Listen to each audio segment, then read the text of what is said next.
Wolfman is the latest in Universal's attempt to modernize their classic monster characters.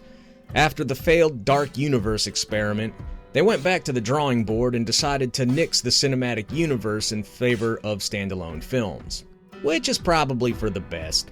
While a bunch of monsters teaming up to fight the devil or whatever Charles Dance was supposed to be is a cool idea, the movies weren't great, and personally, I'm pretty much done with big multi-franchise crossover story arcs for the foreseeable future. The first of the standalone reboots was 2020's Invisible Man, directed by Leigh Whannell.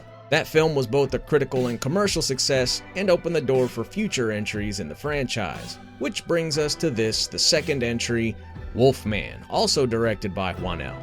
If Universal and Blumhouse have decided that Whannell is gonna be the go-to guy for these monster movies, they might want to rethink that, but we'll get into that in a bit. Wolfman opens with young Blake Lovell and his father Grady at their rural homestead in the Oregonian wilderness. Grady is a stern but loving father, and Blake a typical, seemingly happy little boy. On this day, Grady is taking Blake on a hunting trip, and on their trek, Blake wanders off alone as Grady attempts to bag a deer. Upon finding his son, Grady harshly reprimands him. The world is dangerous, and a moment's carelessness can be fatal. Soon though, Grady realizes that they are both in danger. Something in the woods is stalking them. He orders his son to a nearby deer stand where he prepares to defend them against whatever's out there. They hear the sounds of an animal being killed, and seeing the mutilated remains of a deer, Grady decides it's safe to make for their home, now that the creature has fed. Later that night, Blake overhears his father on a shortwave radio talking to a neighbor about what happened and his plan to finally kill the creature that has been haunting the mountains. Cut to 30 years later, Blake himself is a father now, and while walking home with his daughter Ginger, which I'm sure is a reference to Ginger Snaps, harshly reprimands her when she doesn't get down from some traffic barriers when he asks her to. He apologizes to her for getting angry, and the two head home. Blake is making dinner when his wife and NSYNC era Justin Timberlake cosplayer Charlotte enters while in the middle of a phone call with her boss. She hands Blake the mail, amongst which is an envelope containing a letter officially declaring his missing father deceased, as well as a set of keys to his father's property. After a brief argument with his wife, Blake tells Charlotte that he wants to fix their troubled marriage and for Charlotte to reconnect with Ginger.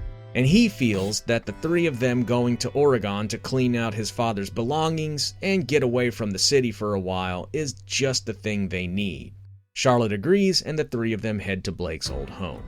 Driving along the mountain roads in a moving truck, Blake sees what he thinks is a man in the road, causing him to swerve and wreck. Something attacks Blake and his family while they're trying to escape the wreck, scratching Blake on the arm. The three are able to make their way back to the old homestead, where they attempt to hole up against the creature that is stalking them. Soon, however, Blake begins feeling strange and notices bizarre things happening to him.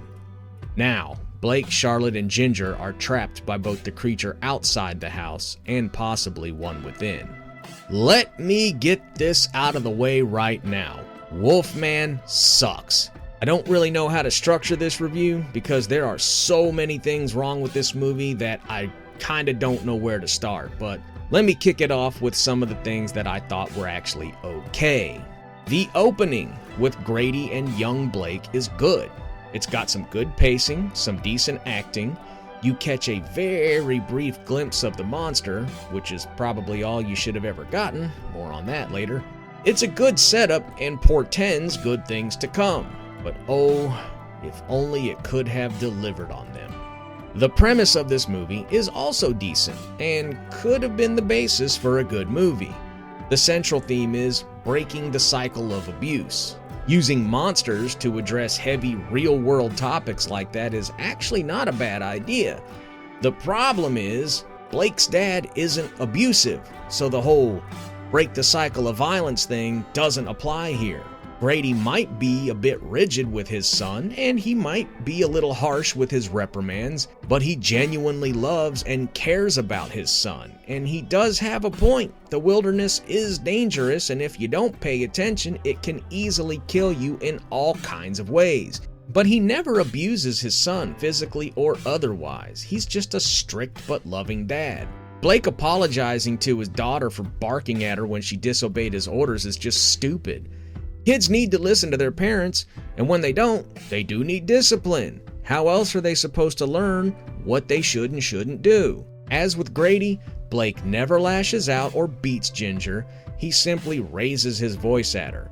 There's nothing to apologize for, especially not in the over-the-top way that he does it. So, what we're supposed to be concerned about here is that Blake inherited his dad's discipline methods? What's wrong with that? And, well, that's it. That's all that I can say I halfway liked about this movie. A competently directed opening and an interesting but flubbed core theme. From here, it's all downhill. The performances aren't the worst, but they aren't great either. I'd say the only things I really didn't like are the times when Blake just goes overboard apologizing. Other than that, the performances are pretty dead level adequate throughout. The writing, though, is piss poor. Besides the aforementioned wimpy-ass apologizing that feels like it was written by someone who never raised kids, the pacing, characterizations, and dialogue are just bad. Blake is a little bitch. Charlotte, the wife, is competent way beyond her limited experience, and Ginger just seems to be there to be apologized to and deliver clunky lines. The direction is awful. There's no sense of place at all. I never felt like I knew where any location was in relation to any other, and part of that is because everyone just kinda winds up right where they're supposed to be. Characters who have no outdoor experience whatsoever manage to effortlessly find their way to exactly where they need to be in a completely unfamiliar location, in the woods, at night. Characters who I have serious doubts have any experience with any vehicles, let alone older ones and older equipment, have no issues diagnosing problems with them and immediately know how to fix them, using parts that have been lying around for years, yet miraculously still work. Everything that needs to happen just conveniently happens. Nobody actually really feels like they have to do anything or figure anything out. The characters are not only unlikable, they're also completely unbelievable. Probably the worst, or maybe best, element of this dog shit movie is the horrendous cinematography. This is the darkest movie I have never seen. No, I didn't misspeak. I never saw it. You can't see shit in this movie. It's so dark in some scenes that it was actually making my eyes hurt from the strain of trying to see what the hell was even happening. When Nigel asked, "How much more black could this be?" This right here, Nigel, this is how much more black it could be. There's a movie that is literally called Pitch Black that is less dark than this movie. How something so unseeable that it's basically an audio drama got released to theaters is baffling. But that darkness is also a little bit of a blessing because it often keeps you from having to see the terrible creature effects for the so-called Wolfman. I remember seeing pictures online revealing it a few months back and thinking, man, I hope that's just a mid-phase of the transformation or something. Nope. That's it. The werewolf is just a fucked up looking dude. Whoever came up with this design better have used a pseudonym, cause this ain't anything I'd want my name attached to.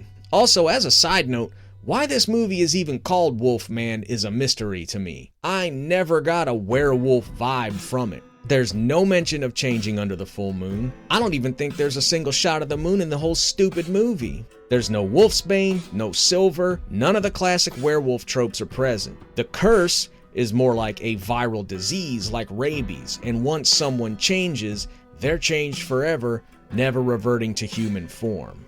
It feels more like a wild man or maybe like a screwed up zombie or something, but I never felt like I was watching a werewolf movie. I'm sure there was a soundtrack, but I don't remember it, so I'll leave it alone. Although I will say that the song that played during the end credits was pretty good. Nah, just kidding, it sucked too. So there you have it. Wolfman is a literally unwatchable movie with only the barest hint of an interesting idea behind it. It's so incompetently made on a technical level that it's honestly a little bit amazing. As I said earlier, if Lee Whannell is the guy Universal is pinning their hopes on to bring their classic monsters into the new era, they'd be smart to reconsider after this one. I can't not recommend Wolfman enough. If you're looking for a good werewolf flick, there are plenty of others out there that are actually worth your time. The original Wolfman with Lon Chaney Jr. is great. American Werewolf in London, Dog Soldiers, Late Phases, The Howling, Ginger Snaps, Silver Bullet. Fuck it, watch Lichen Colony on Riff Tracks. Any of them are better or at least more entertaining than this crap.